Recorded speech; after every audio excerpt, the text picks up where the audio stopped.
10:27 a.m. on the 28th of December 1989, Newcastle was hit by an earthquake which measured 5.5 on the Richter scale. It damaged thousands, literally thousands of buildings, some completely that had to be pulled down. There were 13 people killed, lots of people injured. The Newcastle Workers Club was one of the buildings that took a great deal of damage, and that's where most of the deaths occurred. Hamilton was also badly hit. The main shopping street, Beaumont Street, which is kind of renowned for restaurants and cafes. I grew up in Hamilton and it was the sort of migrant capital. A lot of Greeks, a lot of Italians settled there and had businesses there. As a result of the earthquake, the street was closed for quite a few weeks. No one was allowed in the street while they demolished buildings, made other buildings safe. It really put a dent in the livelihood of a lot of shop owners. Some shops never recovered, never came back. As a result of that, the council applied under Making Better Cities, I think it was, one of the federal grants, and some money was set aside for improving Beaumont Street, getting Beaumont Street back up and going.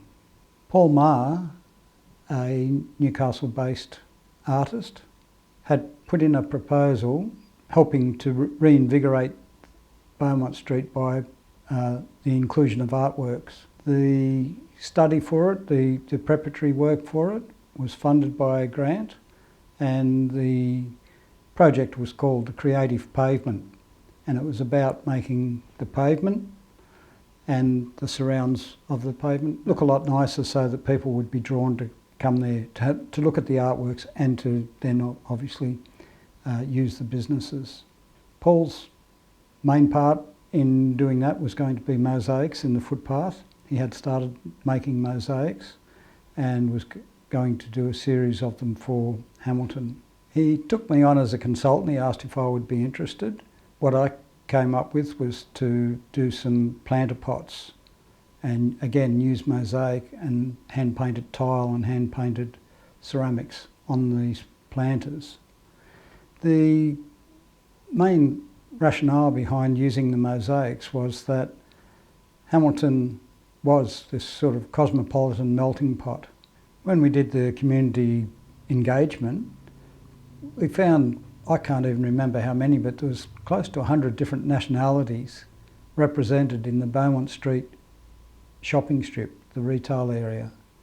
That was just reflective of the fact that that's the Hamilton area. Hamilton, Islington, was where a lot of migrants settled in the 1950s, 1960s. In the first part of the Creative Pavement Study, there were other artists included, and they had put in ideas for street banners. Paul and I came up with some designs and some rationale for the sorts of mosaics and mosaic planters that we would be doing. For my part, the planters were to represent the different community groups, so the imagery that was used on the planters would be derived from those different ethnic and community groups. The planters were going to have a row of tiles around the top part of the sides, and they would be painted with designs from those community and ethnic groups. The planters would also have a plate on each side, a thrown plate on each side, and that, again, the imagery on that would be derived from the community groups. The council okayed it and said, yes, let's go with it. It was kind of a bit of a funny deal. The council would pay, I think, half at first. The shop owners that the planters or the mosaics were going outside of would also pay half, but the council would always own them. The idea behind that was that the business owners would contribute towards the beautification, the regeneration of the street, and they would be the ones that would benefit because they would get more business and their businesses would prosper. Paul and I conducted a number of community engagement workshops. One was held at the RSL. We had materials prepared for that showing the sorts of things that we're going to do, and we were fielding questions that the business owners or residents may have had. And overall, we got quite a good reception. There seemed to be quite a lot of support for this to happen. The Chamber of Commerce were also behind it, and they were encouraging their members to take up the offer and have either a planter or number of planters or a mosaic. When the council did the resurfacing of the footpaths, they were all done in pavers, and they purposefully left diamonds there that would be suitable for mosaics. So the pavers could be lifted out of these diamonds and a mosaic put in quite easily. So they had already identified spots that the mosaics could go in. The planters, it didn't matter, they could go anywhere on the footpath. Paul started first and had a mosaic go in the footpath. I think it was the first one was the one outside the Oasis takeaway food opposite the Kent Hotel.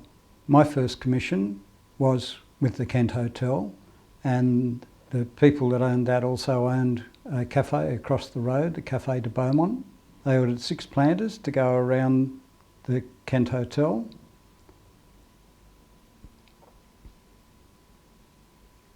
And they ordered 2 for the Cafe de Beaumont. The first thing I needed to do was to rent studio space, because there's no way I could do the planters in what was then my studio, which was a double garage at the back of a steep grassed block. So I looked around and I found there's a big warehouse.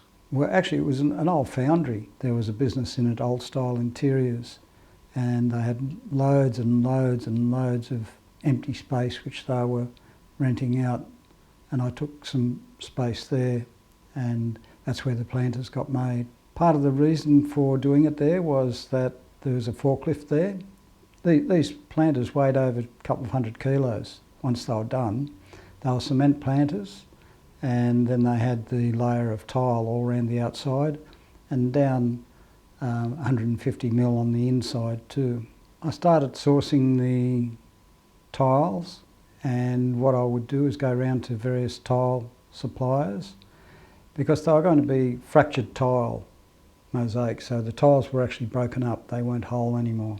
The tile suppliers, I just asked could I put a bucket there, and if they had any broken tiles could they just chuck them in that, and I'd come around and collect the bucket every couple of weeks. And they were really good, very supportive. I had some from Earp Brothers, tons of tiles. So I would go around and I got quite a lot of tiles. They had tiles that they were basically going to dump, and they would give them to me. Every now and again you'd get some really nice tiles, because they'd arrive on a truck broken and they're no good to sell, so they'd just ring me up and say, John, we've got a really nice box of tiles for you here, come and get them. And I did buy tiles as well when I needed particular colours or patterns or something like that. My background was as a potter, so I had a kiln and everything, and I was actually spray glazing tiles to particular colours that I needed too, so I'd do a batch of tiles and get the colours that I needed.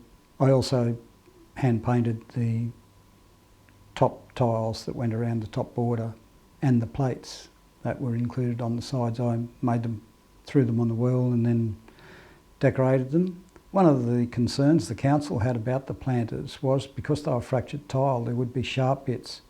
So I had to be really careful that all the sharp edges, I had a bit of a grindstone and I would take the edge of it off so that it was no longer sharp. What they didn't want to have is people sitting on the edge of the planter and cutting themselves and then suing the council. The shape planter that I had drawn up, I couldn't get hold of one the same as that, but I did find a planter that was going to be suitable at a cement manufacturing plant, a place that made cement objects. They made pipes, they made drains, all that sort of thing. But somewhere along the line they had made a mould up for a planter and they still had the mould. And they said, yep, we'll supply you with those. And they were they were really reasonable, so it was very good.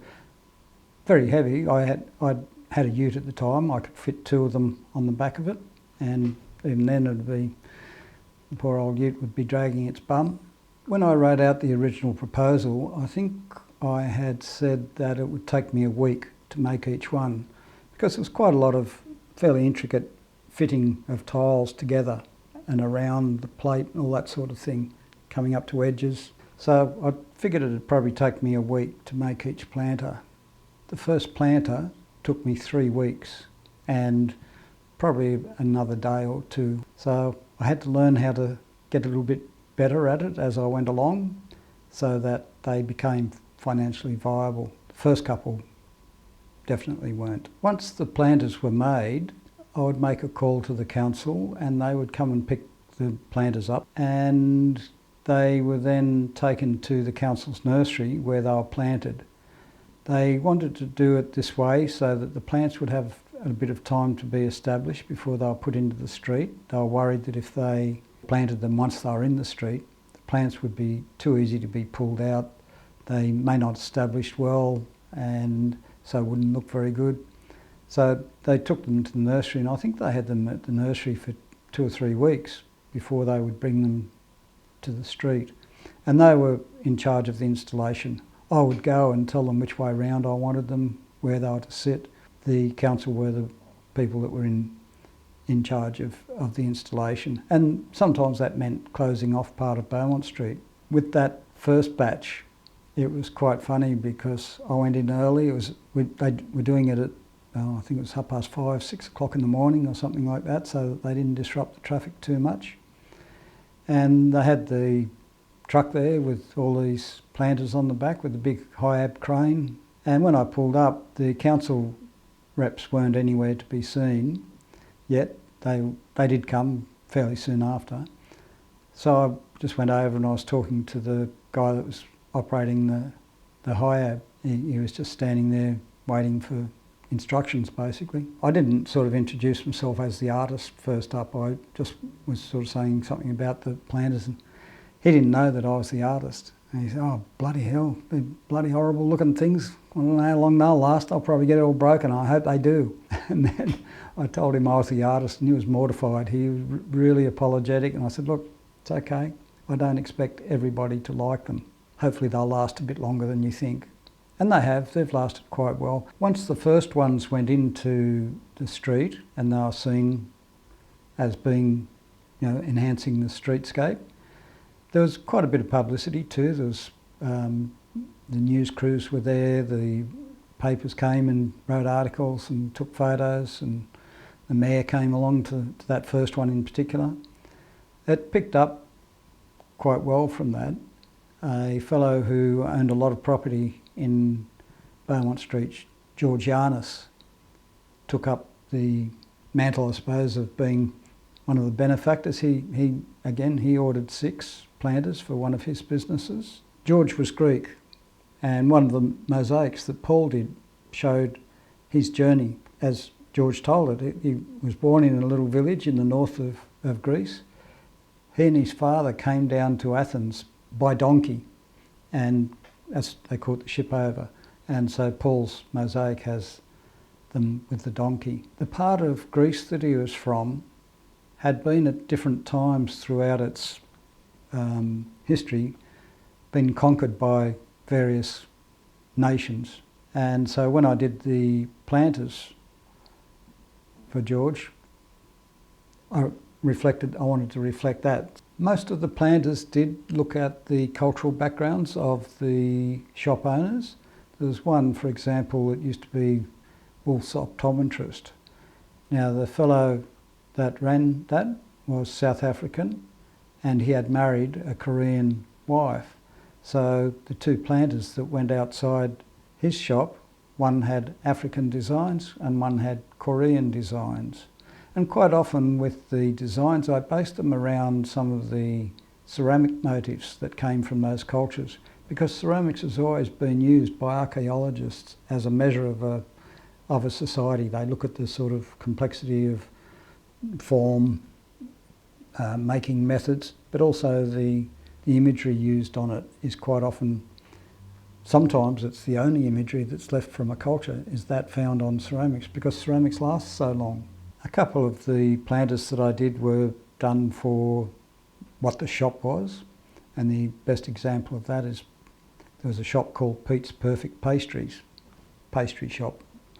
And so it had bread, it had grains, it had wheat, sheafs of wheat, had cake, all that sort of thing. So it was basically about what the shop was about. For each group of planters or each planter, I would do colour pencil drawings to show the owner. If there was going to be 6 or 8 planters, I would do the designs of the tiles that would go around the top, what the plates would look like for it, and I would then use that as my guide when I actually did the decoration.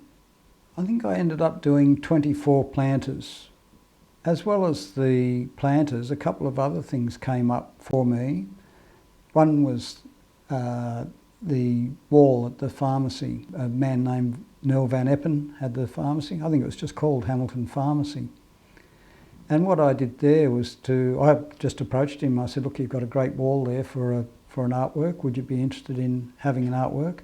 And at the time, Neil was the president of the Chamber of Commerce, so he embraced it. He said, yes, let's do me up some drawings, do me some costings, and we'll have a look at it, and we'll approach council and see if they'll do the same thing as they are doing for the planters, which they did.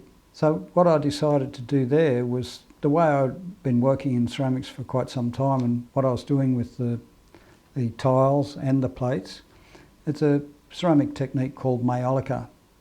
It was very prevalent in Renaissance Italy. Quite a lot of the examples that you see were done for pharmacies. All the drug jars, the jars that all the drugs were kept in, these beautiful shaped jars with this maiolica patterning on it. All maiolica is, it's a white glaze, then you paint the colours over the top of the white glaze, but they kind of sink into the glaze a bit, so they're not as harsh as underglazes, for example. What I'd done, and again this was fairly common, on the side of some of the bigger jars or on platters, they were quite often used for portraits. So I did a portrait of Neil working in his chemist shop, and then the other big jar had the R of the prescription. There was a small drug jar and then a mortar and pestle and a couple of other things. Because this activity was happening in the street, some of the people that were commissioning the works commissioned side things. Pauline from the Kent asked me to do some planter pots for the inside of the Kent Hotel. So they were thrown, cut in half, because they were wall planters. That was a direct result of her seeing what I could do in terms of work with the planters. She also got me to do some work. She later took over the Exchange Hotel. She got me to do some work there. Upstairs was a restaurant called Tuscany Terrace, and I did some work for that. Pasta at the pub was there. I did a big platter that went on the wall for that as the signage. At the Exchange I also did some tiles for signage for where the toilets were. The whole project led on to a lot of things for me. Because people saw them, they contacted me and said, oh look, we've got a restaurant, we'd like a tile panel to go on the wall, or bay views at Warners Bay, they wanted some signage done, a big panel, tile panel, so I did that. I did them in various sizes, and even some private commissions. I did a splashback and various little bits and pieces like that, but they all were spin-offs from the Beaumont Street work. As part of the Beaumont Street work, but not funded by the council, State Rail also commissioned me to do some planters, and I did a couple of big planters and 4, I think, small planters that were going on the platform. The big planters were too big to go on the platform. They would have taken up too much space and made it dangerous. It wasn't only for Hamilton Station. They got me to do some for Fassifern and also Morisset. And at Morisset, Paul had done a big clock tower mosaic as well. So for both of us, doing the Beaumont Street work led into other areas of work. I ended up doing quite a few tile murals and mosaic pieces. There was a really nice one up at a winery. I did the front of the bar all the way around the room, and that was in hand-painted tile with some mosaic inserts in it. And I did another one for a private house that was just purely mosaic, and that was for a water feature in a central atrium area of the house. Some other artists did come on board later. Sue Stewart did a community workshop and they mosaicked a large arch. It had a ceramic piece up the top, but the arch was mosaicked, and that was done with members of the community. Vesna did the fronts of a lot of the low seating in James Square, and they were gorgeous.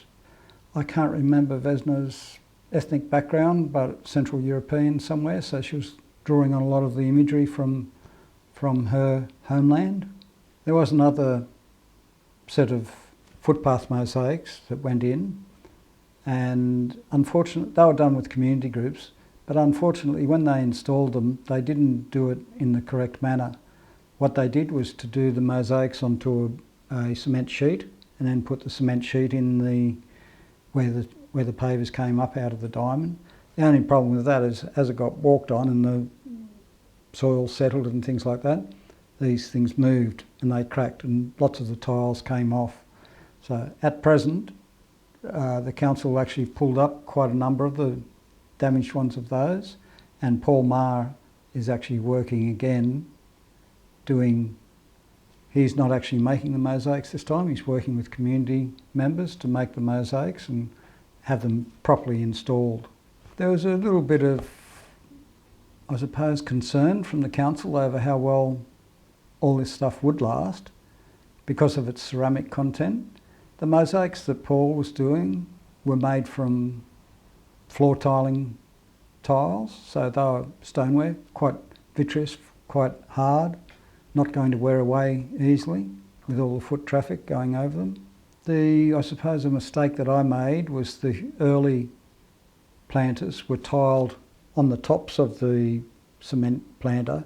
They were tiled with an earthenware tile, and that was soft and they did break and crack and have chipped fairly easily. So I started doing some replacement with a much better tile on top. And what they've done now, just recently in the last couple of years, is convert some of the planters into seats. They got the men's shed involved and they made timber tops for them. And it's really nice. I didn't know that it was happening. They didn't consult me. When I saw the first one, I made some inquiries. No, I'm quite happy to see them get a new life and have their lifetime extended. Part of the deal with the council was that they planted them in the first instance, but it was the shop owners who were responsible for maintaining those plants. So they had to water them, they had to weed them, they had to do all that. Some didn't get done. And of course, some of the plants did get ripped out, and some of the plants, the planters were used as giant ashtrays, rubbish bins, all sorts of things. So some of them ended up looking pretty scrappy. Like a lot of public artworks, they have a shelf life sometimes. If the landscape architects decide that things need to change up, then that's what happens and things go.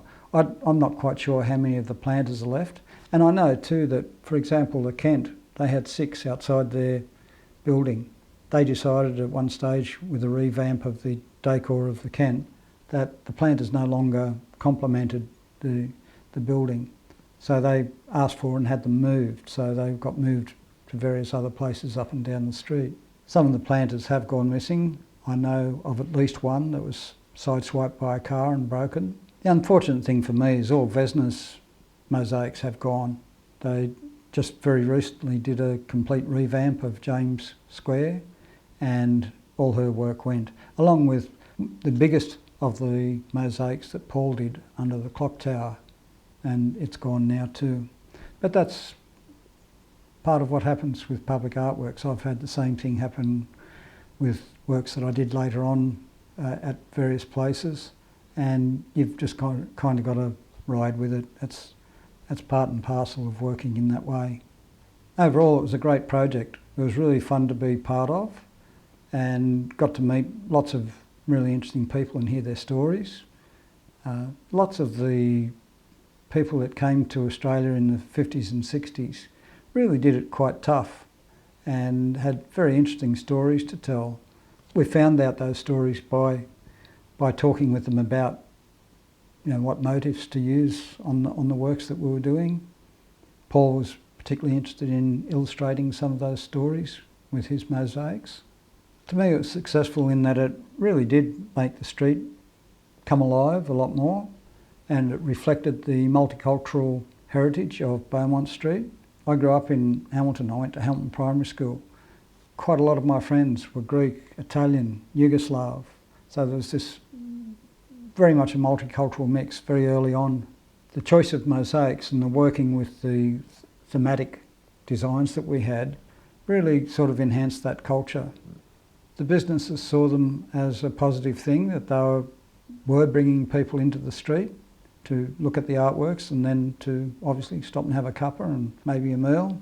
For me personally, it was, in a business sense, it was fantastic. It led on to so many works. Part of it was that the commissioners of works could see that you're capable of managing a reasonably large commission, that you could do the finances, you could do your estimates properly, bring it in on time, bring it in on budget, and that was a real positive for me, and it really did. Beaumont Street got me a lot of work, and I was very, very thankful for that. And it's fun sometimes, people don't know that you've done it. This all happened in the 90s. It's quite a while ago now, but every now and again people who don't know my background, for example, they don't know that I was ever involved in ceramics or anything like that. And you tell them, oh, you made those. I see them every day. Now when I go past, I'm going to tell people that I know the man who made them. My daughter-in-law had to take my grandson to an appointment in Beaumont Street, and she snapped a lovely photo of him sitting on one of the now seats. Used to be a planter, now a seat. And that's really lovely to me, is to see, the 2 generations down actually sort of using them and seeing them as part of the fabric of that place.